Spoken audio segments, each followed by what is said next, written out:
This is the self-publishing news for August the 16th, 2021, and there is some good significant news right now that I'd love to share with you. The fine folks over at the Alliance of Independent Authors actually have an article, actually two of them to be exact, The Ultimate Guide to Book Awards, creating an award-winning book. There is a piece put together by the folks over at the North Street Book Prize, which you know they were previous sponsors back in June. And also one of my personal favorites right here, Hannah Jacobson. Big shout out to Hannah. She put together a great post. Folks, I say this a lot here, and if you just don't want to use my affiliate link, I'm totally cool with that. Book Award Pro is the real deal. In less than a year, for 3 titles, I got 14 awards. Not to mention all the other nominations that are probably still out there. So to say the least, Book Award Pro is something that you really need to consider if you want to slap some book awards on your books. Of course, I can't assure that. Go ahead, visit my link, dalelinks.com/Book Award Pro to get yourself access today. You will thank me, especially version 3 is amazing. All right, so I'm coming back on over here. I will leave a link to the selfpublishingadvice.org/book-awards, and you can read the piece by Hannah and the team over at North Street Book Prize. All right, next up on the agenda here, Kenny Myers, the founder of eBookFairs.com, just reached out to me this past week to let me know about a new feature. He said, we have another feature for readers and fair goers. Now, so everybody kind of understands what this is. The eBook Fairs is essentially a virtual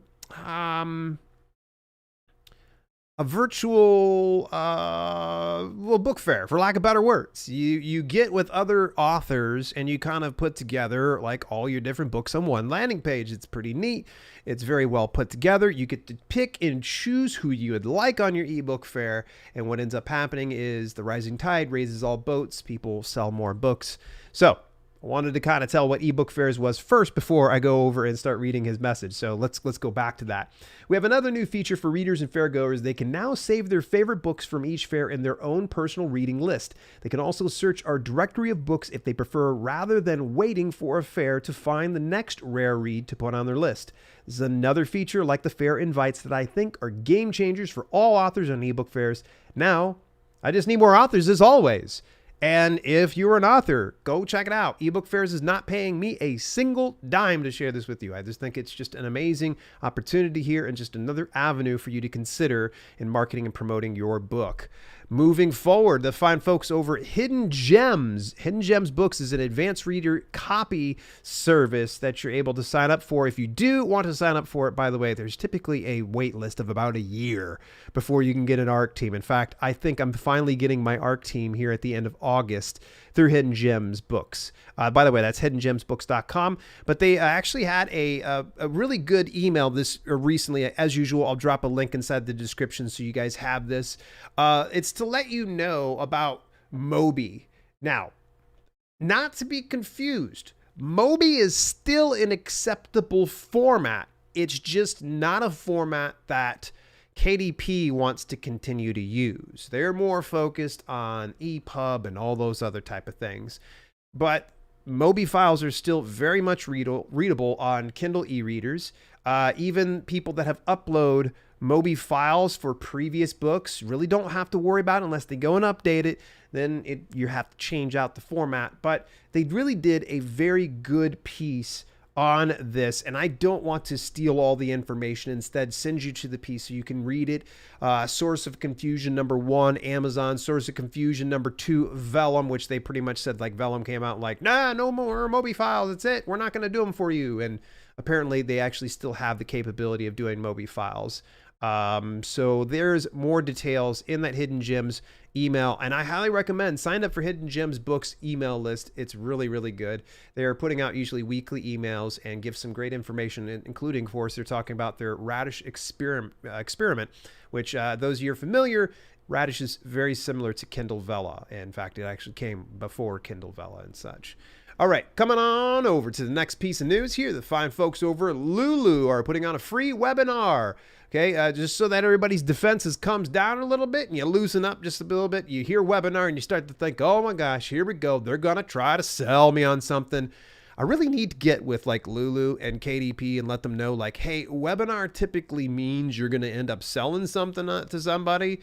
At least that's the commonplace. So I wanted to say that, you know, with Lulu, of course, their thing is they're hoping that you're going to use their platform. All right. So that's the most they're going to end up selling you on. So that's that. I just want to kind of get it out the way. Publish and Profit with Workbooks and Online Courses. It's hosted by Stephanie Chandler.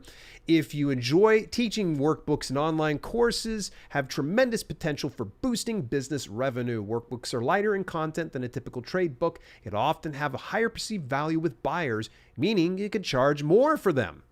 In addition, a workbook can be bundled with your primary book to boost sales, used as a companion in your courses and workshops, offered as a tool for coaching and consulting clients, and much more. The possibilities are endless.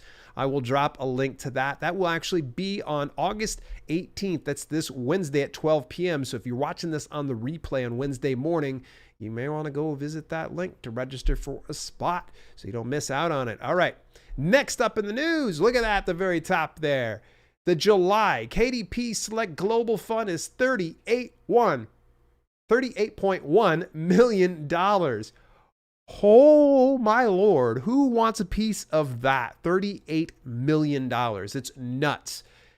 Do you think we will break $40 million by 2022? In other words, will we see that happen maybe in October, November, or December? Because obviously there's a lot more buying going on in Q4, and especially on Amazon. So that means there's a potential that the KDP Select Global Fund could go past $40 million. It's crazy to think years ago their global pool was $15 million. It was nowhere. I mean, not that there's any, I'll take $15 million all day, but you look at it, what it is now, it's absolutely insane. It's over twice the amount it was at one point or another. I always like to keep you abreast of that situation because I do talk a little bit about KDP and of course KDP Select.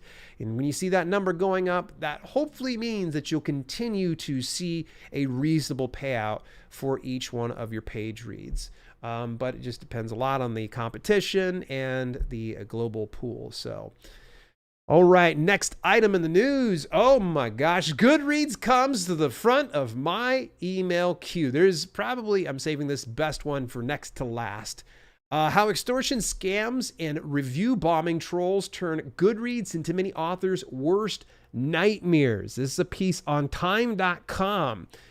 So what's happening is there are some ne'er-do-wells, some folks out there that are, as I call them, bad actors that are reaching out to self-published authors and essentially saying, hey, you either A, pay for my review service to get some positive reviews on your book, or B, you don't pay for my service and I'm just going to give you a bunch of negative reviews. Either way, you're getting reviews.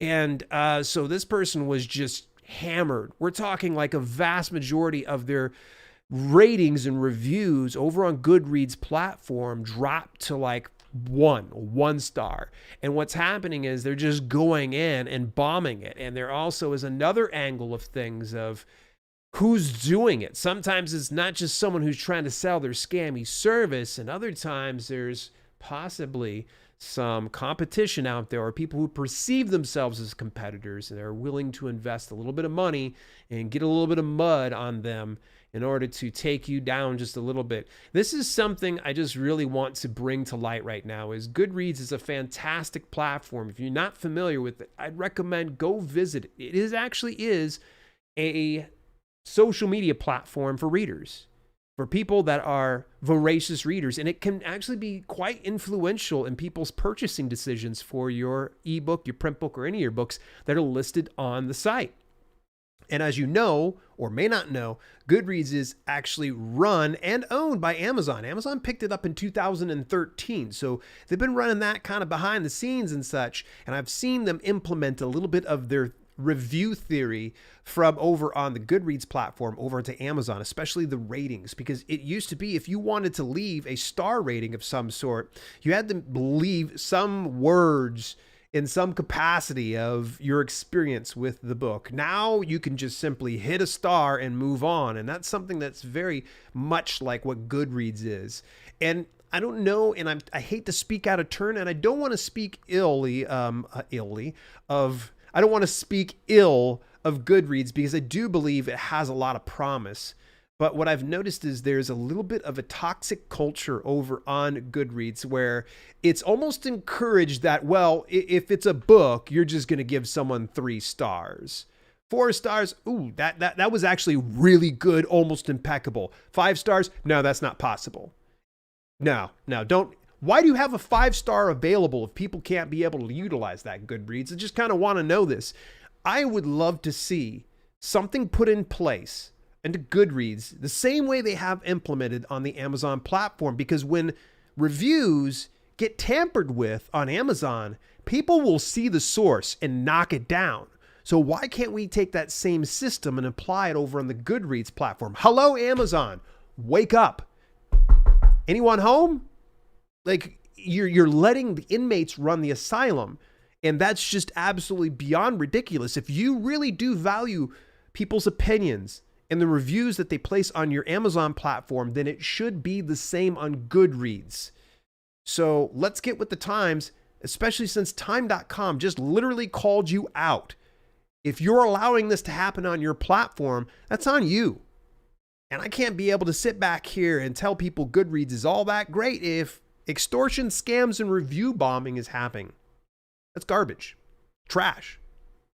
All right. Next item in the news here, folks. This is actually pretty interesting. I learned this through Lulu, of course. It's actually a service called Scribophile, beta readers and online community for writers. Essentially, if you are looking for feedback, some early feedback of your stuff, if you are wanting some type of beta reader, Scribophile might be the place for you.